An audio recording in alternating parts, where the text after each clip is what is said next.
They said it was impossible. They said that a small, landlocked nation like Burkina Faso, stripped for decades by colonial theft, shattered by foreign interests, and bruised by economic exploitation, could never rise to build something so vast, so ambitious, so transformative, and yet here we are, laying down steel over soil that once bled under the boots of empires.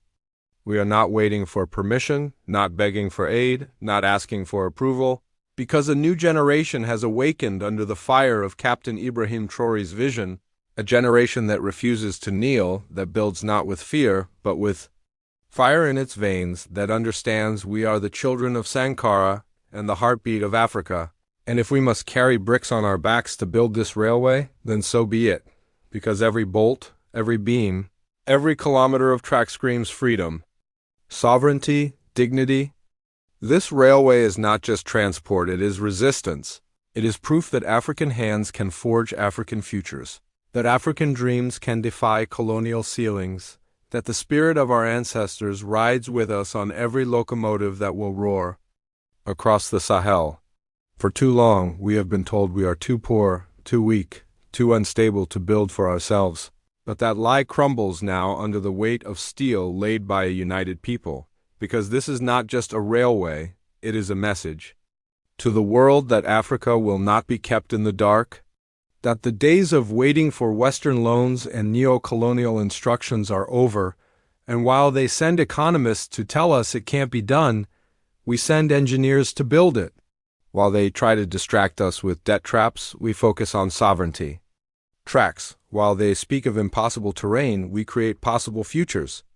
And the youth, the beating heart of Burkina Faso, no longer seek jobs abroad, they seek purpose here at home, working the land, designing the systems, building the movement, because they know now that true independence isn't in flags or speeches, it's in concrete, it's in rail lines, it's in action.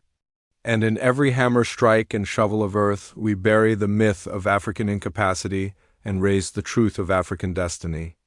This railway is our revolution in motion, a vein of progress cutting through years of imposed stagnation, a promise to our children that they will not inherit borders that divide but bridges that unite.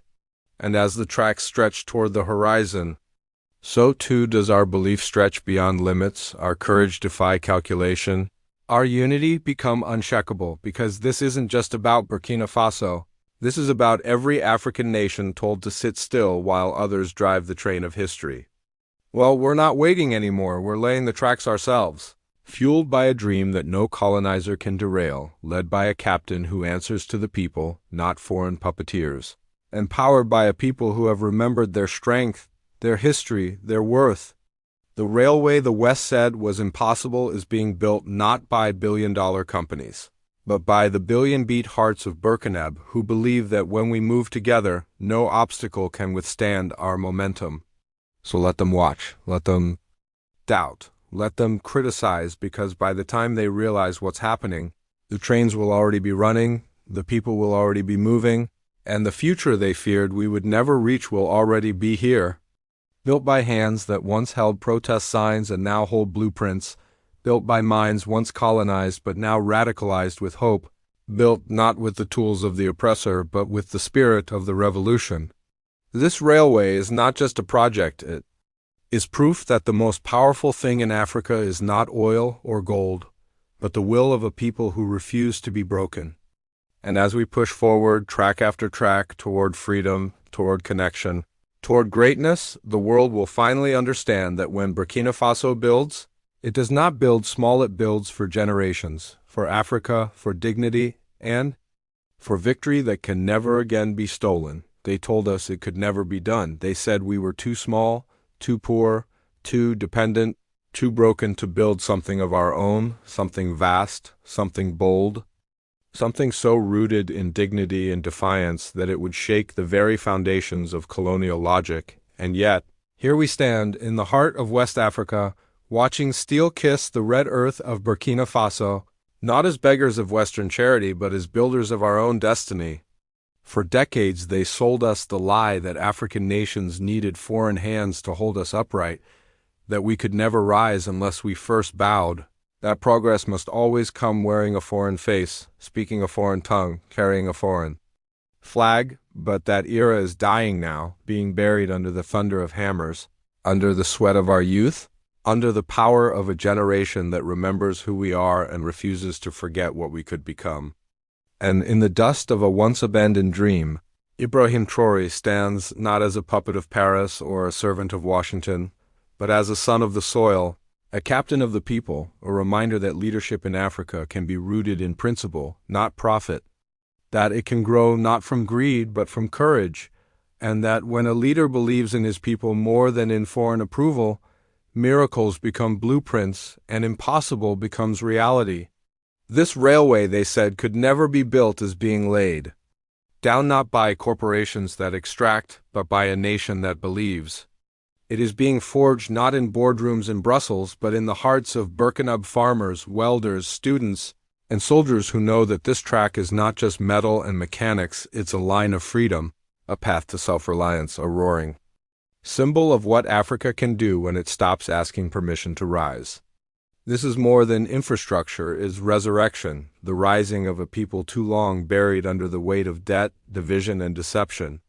And every rail laid, every tunnel dug, every station built is a victory over the voices that told us we couldn't, wouldn't, shouldn't try. It is a message to our children that their future is not a gift from the West, it is a birthright waiting to be claimed. And as we connect the corners of our land, as we link farmers to markets, villages to cities, Burkina Faso to Africa, we are rewriting the map not just of geography but of destiny. Because for too long our story was written by others, by colonizers, with pens soaked in our blood, by bankers counting coins stolen from our soil, by politicians who sold our pride for a place at foreign tables, but no more. Because this railway is a pen in our own hands, and the story we write with it will be one of power, of perseverance, of Pan-African rebirth. They said we needed IMF loans to dream this big, but we said no, no to debt, no to dependency, no to the slow death of dignity wrapped in aid. We chose instead to build with what we have, to rise with what is ours, to trust in the strength of our own minds, our own muscles, our own mission. And in doing so, we've awakened something deeper than steel and cement. We've awakened the spirit of a people who now know that true independence is not a flag or an anthem, but the power to build without asking, to move without permission, to dream without borders. And as the sun rises over the Sahel, casting golden light on the rails stretching into tomorrow, we remember that our ancestors walked barefoot through chains and fire for us to stand here now, not just to exist, but to build, to lead, to rise. And rise we shall, not just as Burkina Faso, but as a signal to every African nation told to sit down while others drive history forward, that the time has come to reclaim the wheel, to lay our own tracks, to connect not just cities but spirits, not just land but legacies. And we do not build in silence.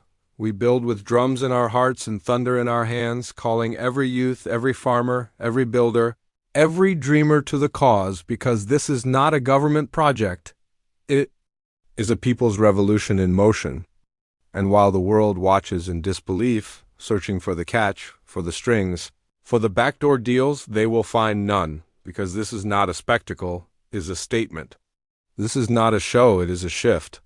This is not charity, it is change, owned by the very people who once watched trains pass them by, loaded with their stolen resources bound for Europe. Now the trains we build will carry not our wealth away, but our people forward, across a nation reawakening to its worth, through landscapes that once echoed with colonial orders and now ring with the voices of children who know their future is being built beneath their very feet. And yes, there will be obstacles, geographical, political, economic, but there is no force on earth more powerful than a people united in purpose, and no mountain too high when climbed with the boots of belief. So let the critics speak, let the cynics laugh, let the doubters mock, because by the time they look again, the rails will be complete, the engines will be running, and the world will have to redraw the maps of power, because Burkina Faso will no longer be listed among the forgotten, the struggling, the helpless, but among the builders, the visionaries, the bold. And as other nations begin to see what is possible when fear is rejected and sovereignty is embraced, 1,000 more tracks will rise across Africa, and the continent they feared would never unite will begin to hum with the rhythm of motion. With the music of liberation, with the thunder of African feet running not from war but toward progress. And as those trains move, so too does the movement of dignity reclaimed, of pride restored, of futures reborn. And when the history books are rewritten by hands no longer shaking in submission, they will say that in a small nation, surrounded by doubt, a railway was born, and with it, so was the new Africa.